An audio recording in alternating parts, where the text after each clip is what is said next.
अभी तक रमजान बढ़िया चल रहा है। शराबियों में कोई दिक्कत तो नहीं आ रही है? इफ्तारी वगैरह बढ़िया से हो रही है? बढ़िया हो रही है। शहरी में कोई दिक्कत? कोई दिक्कत नहीं। नमाज में कोई दिक्कत? कोई दिक्कत नहीं। ನಮಸ್ಕಾರ, ಕನ್ನಡ ಒನ್ಗೆ ಸ್ವಾಗತ. ನಾನು ಭಾಗ್ಯನಾರಾಯಣ ಬೊಗವರಪು. ಭಾರತದ ಇತಿಹಾಸದಲ್ಲಿ ಯಾವತ್ತೂ ನಡೆದೇ ಇರೋಂತಹ ಒಂದು ಕ್ರಮವನ್ನು ಉತ್ತರ ಪ್ರದೇಶ ಸರ್ಕಾರ ಉತ್ತರ ಪ್ರದೇಶದ ಸಂಬಲ್ನಲ್ಲಿ ಕೈಗೊಂಡಿದೆ. ಅದೇನು ಅಂದರೆ ಹೋಳಿ ಹಬ್ಬದ ದಿನ ಮಸೀದಿಗಳಿಗೆ ಟಾರ್ಪಲಿನ್ ಹಾಕಿ ಮುಚ್ತಾ ಇದ್ದಾರೆ. ಆಲ್ಮೋಸ್ಟ್ ಮುಚ್ಚಿದ್ದಾರೆ. ನೀವು ಫೋಟೋಗಳಲ್ಲಿ ಮತ್ತು ವಿಡಿಯೋಗಳಲ್ಲಿ ನೋಡಬಹುದು. ಎಲ್ಲ ಕಡೆಯೂ ಸಹ ಮಸೀದಿಗಳಿಗೆ ಟಾರ್ಪಲಿನ್ ಹಾಕಿದ್ದಾರೆ. ಕಾರಣ ಅವರು ಕೊಡ್ತಾ ಇರುವಂತಹದ್ದು, ಅಪ್ಪಿತಪ್ಪಿ ಯಾರಾದರೂ ದುಷ್ಕರ್ಮಿಗಳು ಬಣ್ಣವನ್ನು ಮಸೀದಿ ಮೇಲೆ ಎರಚಿದರೆ ಅಲ್ಲಿ ಗಲಾಟೆಗಳಾಗ್ತವೆ, ಆ ಕಾರಣಕ್ಕೆ ನಾವು ಮಸೀದಿಗಳನ್ನು ಮುಚ್ತಾ ಇದ್ದೀವಿ ಅಂತ.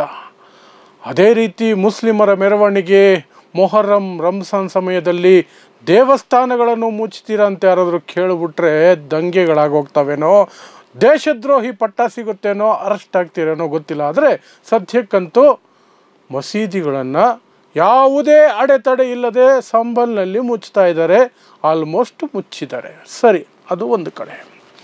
ಇಂತಹ ಪರಿಸ್ಥಿತಿಯಲ್ಲಿ ಯೋಗಿ ಆದಿತ್ಯನಾಥ್ ಅಂತವರು ಮುಖ್ಯಮಂತ್ರಿಯಾಗಿರುವಾಗ ಮೋದಿ ಪ್ರಧಾನಮಂತ್ರಿಗಳೇ ಆಗಾಗ ದ್ವೇಷ ಭಾಷಣಗಳನ್ನು ಮಾಡ್ತಿರ್ಬೇಕಾದ್ರೆ ಮುಸ್ಲಿಮರನ್ನು ಹೆಚ್ಚು ಮಕ್ಕಳು ಹೆರೋರು, ಮುಸ್ಲಿಮರನ್ನು ನುಸುಳುಕೋರರು, ಮುಸ್ಲಿಮರು ಹಿಂದೂಗಳ ತಾಳಿಯನ್ನು ಸಹ ಬಿಡೋದಿಲ್ಲ, ಆ ರೀತಿಯ ಮಾತುಗಳನ್ನು ಆಡುವ ಮೂಲಕ ನರೇಂದ್ರ ಮೋದಿಯವರು ಸಹ ಅದೇ ಮನಸ್ಥಿತಿಯಲ್ಲಿ ಹೋಗ್ತಿರ್ಬೇಕಾದ್ರೆ ಇಂತಹ ಯೋಗಿ ಮೋದಿ ಅಂತಹ ಅವರ ಮನಸ್ಥಿತಿಯ ನಡುವೆ ಆಶಾದಾಯಕವಾದಂತಹ ಒಂದು ರೀತಿ ಏನೋ, ಓಕೆ, ನಮ್ಮ ಪ್ರಜಾಪ್ರಭುತ್ವ, ನಮ್ಮ ದೇಶ ಸಂಪೂರ್ಣವಾಗಿ ಮುಳುಗಿಲ್ಲ, ಇಲ್ಲಿನ ವ್ಯವಸ್ಥೆ ಸಂಪೂರ್ಣವಾಗಿ ಕುಸಿದು ಹೋಗಿಲ್ಲ, ಸಂವಿಧಾನ ಇನ್ನೂ ಉಸಿರಾಡ್ತಾ ಇದೆ, ಸಣ್ಣ ಮಟ್ಟದಲ್ಲಿ ಉಸಿರಾಡ್ತಿಲ್ಲ, ದೊಡ್ಡ ಮಟ್ಟದಲ್ಲಿ ಉಸಿರಾಡ್ತಿದೆ ಅನ್ನುವಂತಹ ಭಾವನೆ ಮೂಡಿಸುವಂತಹ ರೀತಿಯಲ್ಲಿ ಒಂದು IAS ಆಫೀಸರ್ ಮಧ್ಯಪ್ರದೇಶದಿಂದ ಎದ್ದು ನಿಂತಿದ್ದಾರೆ, ಸೆಟೆದು ನಿಂತಿದ್ದಾರೆ.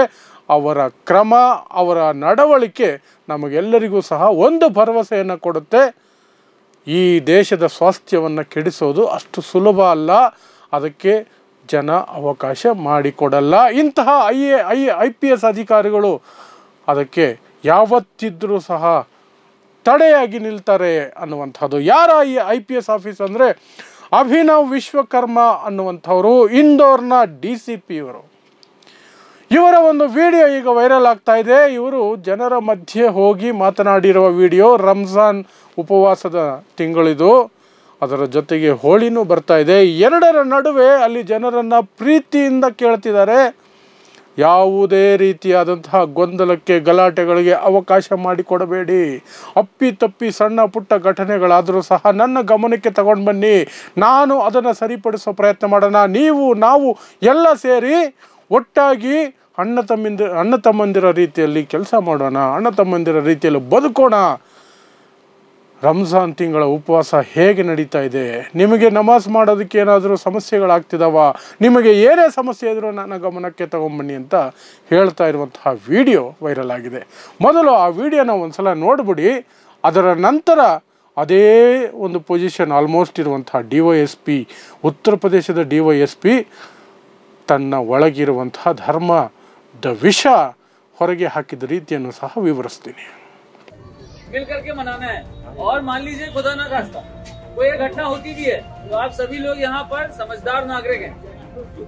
कोई अगर किसी छोटी बात को लेकर के विवाद हो जाए, गाड़ी टकरा गई या रंग डल गया या कोई थोड़ी सी हल्ला हो गया ज्यादा, कोई भी विवाद होता है तो हमें उसको सुलझाना है। सब हमारे भाई लोग हैं यहाँ पर, हमें उनको सुलझाना है ताकि किसी भी प्रकार का ऐसा घटनाक्रम बढ़े ना, हमारा क्षेत्र का नाम खराब ना हो। ये आपको सबको समझना है। यहाँ पे आप लोग कुछ बात अगर मुझसे कहना चाह रहे हैं, कोई आप लोग की समस्या है, कोई दिक्कत है, मुझे बताइए, मैं सुन लेता हूँ। क्या मैं कर सकता हूँ, मेरी मदद जितनी भी होगी मैं करूँगा। कोई पीछे बच्चे लोग खड़े हैं, जो बताइए कोई समस्या हो? कोई समस्या नहीं। अभी तक रमजान बढ़िया चल रहा है। शराबियों में कोई दिक्कत तो नहीं आ रही है? इफ्तारी वगैरह बढ़िया से हो रही है? बढ़िया हो रही है। शहरी में कोई दिक्कत? कोई दिक्कत नहीं सर। नमाज में कोई दिक्कत? कोई दिक्कत नहीं। कहीं भी कोई समस्या हो, हम सब आप ही लोगों के लिए हैं। बस आपका सहयोग ही चाहिए सर, हमारा सहयोग रहेगा, लेकिन साथ साथ में हम आपका सहयोग भी मांग रहे हैं। बिल्कुल सर, आपके साथ ही आपका सहयोग करके इस क्षेत्र में शांति व्यवस्था को बना के रखेंगे। शांति व्यवस्था बनी रहेगी तो हम लोग बहुत आराम से रहेंगे।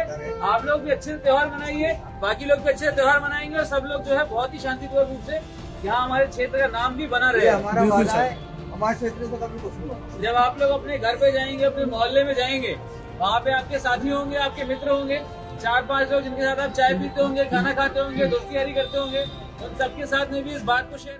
ನೋಡಿದ್ರಲ್ವಾ, ಇದು ಅಭಿನವ್ ವಿಶ್ವಕರ್ಮ ಅವರು ಆಡಿದಂತಹ ರೀತಿ, ಮಾತಾಡಿದಂತಹ ಮಾತುಗಳು ಮತ್ತು ಅವರು ಜನರ ಮುಂದೆ ಹೋಗಿ ಜನರ ಸಹಕಾರವನ್ನು ಪ್ರೀತಿಯಿಂದ ಗೆಲ್ತಾ ಇರುವಂತಹ ಕ್ರಿಯೆ. ಅದಕ್ಕೆ ವಿರುದ್ಧವಾಗಿ ಉತ್ತರ ಪ್ರದೇಶ ಸಂಬಲ್ನಲ್ಲಿ DYSP ಅಥವಾ DSP ಆಗಿರುವಂತಹ ಅನುಜ್ ಚೌಧರಿ ಅನ್ನುವಂಥವರು ಅವರ ಭಾಷಣದ ಬಗ್ಗೆ ಮೊನ್ನೆ ನಿಮಗೆ, ಅಥವಾ ಅವರ ಹೇಳಿಕೆಯ ಬಗ್ಗೆ ಮೊನ್ನೆ ನಿಮಗೆ ವಿಡಿಯೋ ಮಾಡಿದ್ದೆ, ಮತ್ತೆ ಹೇಳ್ತಾ ಇದ್ದೀನಿ. ಏನು ಹೇಳಿದ್ರು ಅವರು? ನೇರ ಧರ್ಮದ ನಡುವೆ ಗೋಡೆ ಕಟ್ಟುವಂತಹ ಮಾತುಗಳನ್ನು ಆಡಿದರು. ಹೋಳಿ ಹಬ್ಬದ ದಿನ ಮುಸ್ಲಿಮರು ಹೊರಗೆ ಬರದೇ ಇರೋದೇ ಒಳ್ಳೆಯದು, ನಿಮಗೆ ಬಣ್ಣ ಬೀಳುತ್ತೆ ಅನ್ನುವಂತಹ ಆತಂಕ ಇದ್ದರೆ ಹೊರಗೆ ಬರಬೇಡಿ. 52 ಜುಮ್ಮಾ ದಿನಗಳು ಬರ್ತವೆ ವರ್ಷಕ್ಕೆ, ಹೋಳಿ ಒಮ್ಮೆ ತಾನೇ ಬಂದಿರೋದು, ಆವತ್ತೊಂದು ದಿನ ನೀವು ಮನೆಯಲ್ಲೇ ಇರಿ. ಇಂತಹ ಹೇಳಿಕೆ ಕೊಡೋದಕ್ಕೆ ಪೊಲೀಸ್ ಆಫೀಸರ್ ಬೇಕಾ? ಕಾನೂನು ಸುವ್ಯವಸ್ಥೆಯನ್ನು ಕಾಪಾಡಬೇಕಾಗಿರುವಂತಹ ಪೊಲೀಸ್ ಆಫೀಸರ್ ಈ ರೀತಿ ಹೇಳಿಕೆ ಕೊಟ್ಟು ತಪ್ಪಿಸ್ಕೊಳ್ಳೋದಾದರೆ ಪೊಲೀಸ್ ಯಾಕಿರಬೇಕು, ಆಡಳಿತ ಯಾಕಿರಬೇಕು, ಸರ್ಕಾರ ಯಾಕಿರಬೇಕು? ಯಾರ್ಯಾರು ಇಷ್ಟಕ್ಕೆ ಅವ್ರವ್ರು ಮಾಡ್ಕೊಂಡು ಹೋಗ್ಬೋದಲ್ವಾ? ಪೊಲೀಸ್ ಆಡಳಿತ ಅಂದರೆ ಏನಾಗಿರಬೇಕು? ಅಭಿನವ್ ವಿಶ್ವಕರ್ಮ ತೋರಿಸ್ಕೊಡ್ತಾರೆ. ನಿಮ್ಮ ಹಬ್ಬ ನೀವು ಮಾಡಿ, ಅವರ ಹಬ್ಬ ಅವ್ರು ಮಾಡ್ತಾರೆ. ಒಬ್ಬರಿಗೊಬ್ಬರು ಯಾವುದೇ ರೀತಿಯಾದಂತಹ ಘರ್ಷಣೆಗೆ ಅವಕಾಶ ಮಾಡಿಕೊಡ್ಬೇಡಿ. ಸಣ್ಣ ಪುಟ್ಟ ಏನಾದರೂ ನಡೆದ್ರೆ ಅದನ್ನು ನಮ್ಮಲ್ಲೇ ಪರಿಹಾರ ಮಾಡ್ಕೊಳ್ಳೋಣ, ಅದನ್ನು ದೊಡ್ಡದು ಮಾಡೋದು ಬೇಡ, ಪ್ರೀತಿಯಿಂದಲೇ ಅದನ್ನು ಪರಿಹರಿಸ್ಕೊಳ್ಳೋಣ ಅಂತ ಹೇಳ್ತಿರುವ ಅಭಿನವ್ ವಿಶ್ವಕರ್ಮ ಒಂದು ಕಡೆ ಆದರೆ, ಇನ್ನೊಂದು ಕಡೆ ಮನೆಯಲ್ಲೇ ಇದ್ದುಬಿಡಿ ನೀವು ಮುಸ್ಲಿಮರು ಅಂತ. ಆದರೆ ಇಲ್ಲಿ ಅಭಿನವ್ ವಿಶ್ವಕರ್ಮ ಹೇಳಿಕೆಗೆ ಶಭಾಷ್ ಹೇಳೋದಕ್ಕೆ ಯಾರೂ ಇಲ್ಲ. ಅದೇ ಅನುಜ್ ಚೌಧರಿ ಕೊಟ್ಟಿರುವಂತಹ ಧರ್ಮದ ನಡುವೆ ತಂದಿಕ್ಕುವಂತಹ ಹೇಳಿಕೆಗೆ ಸ್ವತಃ ಉತ್ತರ ಪ್ರದೇಶದ ಮುಖ್ಯಮಂತ್ರಿ ಯೋಗಿ ಆದಿತ್ಯನಾಥ್ ಸಮರ್ಥನೆಗೆ ನಿಂತ್ಕೊಳ್ತಾರೆ. ಅಭಿನವ್ ಚೌಧರಿ ಕುಸ್ತಿಪಟುವಾಗಿದ್ದವರು ಈ ಹಿಂದೆ, ಅವರ ಮಾತುಗಳಲ್ಲಿ ಒಂದು ರೀತಿಯ ಕಠಿಣತೆ ಇರಬಹುದು, ಆದರೆ ಅವ್ರು ಹೇಳಿದ್ರಲ್ಲಿ ತಪ್ಪೇನಿಲ್ಲ ಅಂತ ಹೇಳುವ ಮೂಲಕ ಆದಿತ್ಯನಾಥ್ ಶಬಾಷ್ ಅಂತ ಈ ಅನುಜ್ ಚೌಧರಿಗೆ ಅವರು ಪ್ರಶಸ್ತಿನೇ ಕೊಟ್ಬಿಟ್ಟಿದ್ದಾರೆ ಒಂದು ರೀತಿ. ಪಾಪ ಆ ಮುಖ್ಯಮಂತ್ರಿಗಳ ಆ ಹೇಳಿಕೆ ಅಥವಾ ಆ ಸಮರ್ಥನೆ ಬರೋದಕ್ಕಿಂತ ಮೊದಲು ಅನುಜ್ ಚೌಧರಿ ಆ ಹೇಳಿಕೆ ಕೊಟ್ಟ ನಂತರ, ಧರ್ಮಗಳ ನಡುವೆ ತಂದಿಕ್ಕುವಂತಹ ಹೇಳಿಕೆ ಕೊಟ್ಟ ನಂತರ ಅಲ್ಲಿನ DM, ಇಲ್ಲಿ ಹೇಗೆ DC ಇರ್ತಾರೋ ಅಲ್ಲಿ DM ಇರ್ತಾರೆ ಉತ್ತರ ಪ್ರದೇಶಲ್ಲಿ, ಅಲ್ಲಿನ DM ಅನುಜ್ ಚೌಧರಿಗೆ ಎಚ್ಚರಿಕೆ ಕೊಟ್ಟಿರ್ತಾರೆ, ಈ ರೀತಿ ಹೇಳಿಕೆ ಕೊಡಬಾರದು, ಇನ್ನು ಮೇಲೆ ನೀವು ಹೇಳಿಕೆ ಕೊಡಬೇಕಾದ್ರೆ ನನ್ನ ಅನುಮತಿ ಪಡ್ಕೊಂಡು ಕೊಡಿ ಅಂತ. ಅದಾದ ಮಾರನೇ ದಿನಾನೇ ಮುಖ್ಯಮಂತ್ರಿಗಳೇ ಶಬಾಷ್ ಅಂತ ಬೆನ್ನು ತಟ್ಟಿದ ಮೇಲೆ ಆ DMಗೆ ಎಲ್ಲಿಂದ ಧೈರ್ಯ ಬರಬೇಕು? ಸಾಧ್ಯನೇ ಇಲ್ಲ.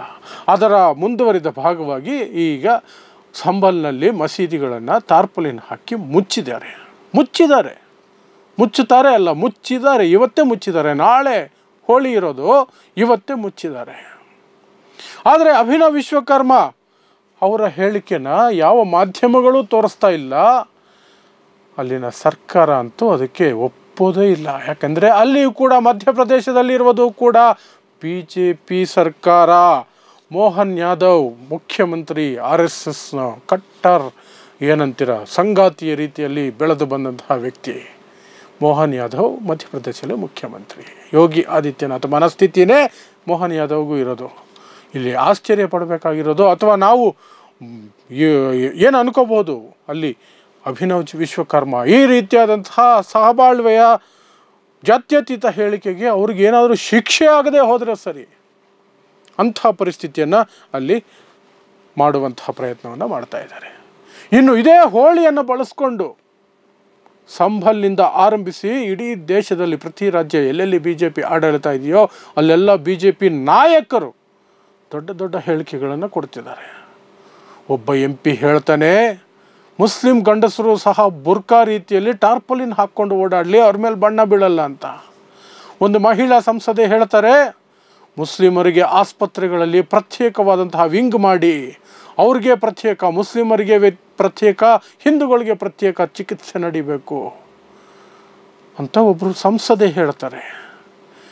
ಈ ರೀತಿಯ ಹೇಳಿಕೆಗಳು ದಿನ ಬೆಳಗಾದರೆ ಬರ್ತದೆ. ಬಿಹಾರದ MLA, BJP MLA ಸಹ ಅದನ್ನೇ ಹೇಳ್ತಾರೆ. ಬಣ್ಣ ಬೀಳುತ್ತೆ ಅನ್ನೋ ಭಯ ಇದ್ದರೆ ಹೋಳಿ ಹಬ್ಬದ ದಿನ ಒಂದೇ ದಿನ ಬರೋದು, ಅದು ವರ್ಷಕ್ಕೆ. ಈ ಸಾರಿ ಅದು ಶುಕ್ರವಾರ ಬಂದಿದೆ. 52 ಜುಮ್ಮಾ ಶುಕ್ರವಾರಗಳು ಬರ್ತವೆ. ಒಂದಕ್ಕಾಗಿ ಒಂದು ದಿನ ನೀವು ಮನೇಲಿದ್ದುಬಿಡಿ, ಏನಾಗ್ಬಿಡುತ್ತೆ. ಬಿಹಾರದ MLA ಇದು ಒಂದು ಕಡೆ ನಡೀತಾ ಇದ್ದರೆ, ಇದರ ನಡುವೆ ಒಂದು ಆಶಾದಾಯಕವಾದಂತಹ ಬೆಳವಣಿಗೆ ಅಂದರೆ ಅಭಿನವ್ ವಿಶ್ವಕರ್ಮ ಅಂತಹ IPS ಆಫೀಸರ್ಗಳು ಇನ್ನೂ ಸಹ ತಾವು ತೆಗೆದುಕೊಂಡಿರುವಂತಹ ಶಪಥ, ತಾವು ತೆಗೆದುಕೊಂಡಿರುವಂತಹ ಓತ್ ಏನಿದೆಯಲ್ಲ ಕಾನ್ಸ್ಟಿಟ್ಯೂಷನ್ ಮೇಲೆ, ಸಂವಿಧಾನದ ಮೇಲೆ ಅವರು ಮಾಡಿರುವ ಪ್ರಮಾಣ, ಅದಕ್ಕೆ ಸರಿಯಾಗಿ ಸೆಟೆದು ನಿಂತು ಅವರ ಕರ್ತವ್ಯವನ್ನು ಅವರು ನಿಭಾಯಿಸ್ತಾ ಇದ್ದಾರೆ. ಅದೊಂದು ಆಶಾದಾಯಕವಾದಂತಹ ಬೆಳವಣಿಗೆ. ನಾಳೆ ಹೋಳಿ ಇದೆ. So let us hope. ಮತ್ತೆ ಹೇಳ್ತಾ ಇದ್ದೀನಿ, ಮೊನ್ನೆನೂ ಹೇಳಿದ್ದೆ, ಯಾವುದೇ ಅಹಿತಕರ ಘಟನೆ ನಡೆದೇ ಇರಲಿ. ಅಭಿನವ್ ವಿಶ್ವಕರ್ಮ ಹೇಳ್ದಂಗೆ ಅವರ ಹಬ್ಬ ಅವರಿಗೆ, ನಿಮ್ಮ ಹಬ್ಬ ನಿಮಗೆ, ಎಲ್ಲರೂ ಸಹ ಖುಷಿಯಾಗಿ ನಿಮ್ಮ ಹಬ್ಬ ಮಾಡ್ಕೊಳ್ಳಿ. ಸಣ್ಣ ಪುಟ್ಟ ಘರ್ಷಣೆಗಳು ಏನಾದರೂ ಒಂದು ಆಗಿದ್ರೆ ನಿಮ್ಮಲ್ಲೇ ಪರಿಹಾರ ಮಾಡ್ಕೊಳ್ಳಿ. ಅದನ್ನು ಬೆಳೆಸಬೇಡಿ. ಸಣ್ಣ ಪುಟ್ಟ ಘಟನೆಗಳೇ ಮುಂದಕ್ಕೆ ದೊಡ್ಡದಾಗೋದಕ್ಕೆ ಬಿಡಬೇಡಿ. ಇದೊಂದು ಆಶಾಭಾವನೆಯಲ್ಲಿ ನನ್ನ ಮಾತು ಮುಗಿಸ್ತೀನಿ. ನೋಡ್ತಾ ಇರಿ ಸಮಾಜಕ್ಕಾಗಿ ಕನ್ನಡ 1 ನ್ಯೂಸ್. ನಮಸ್ಕಾರ.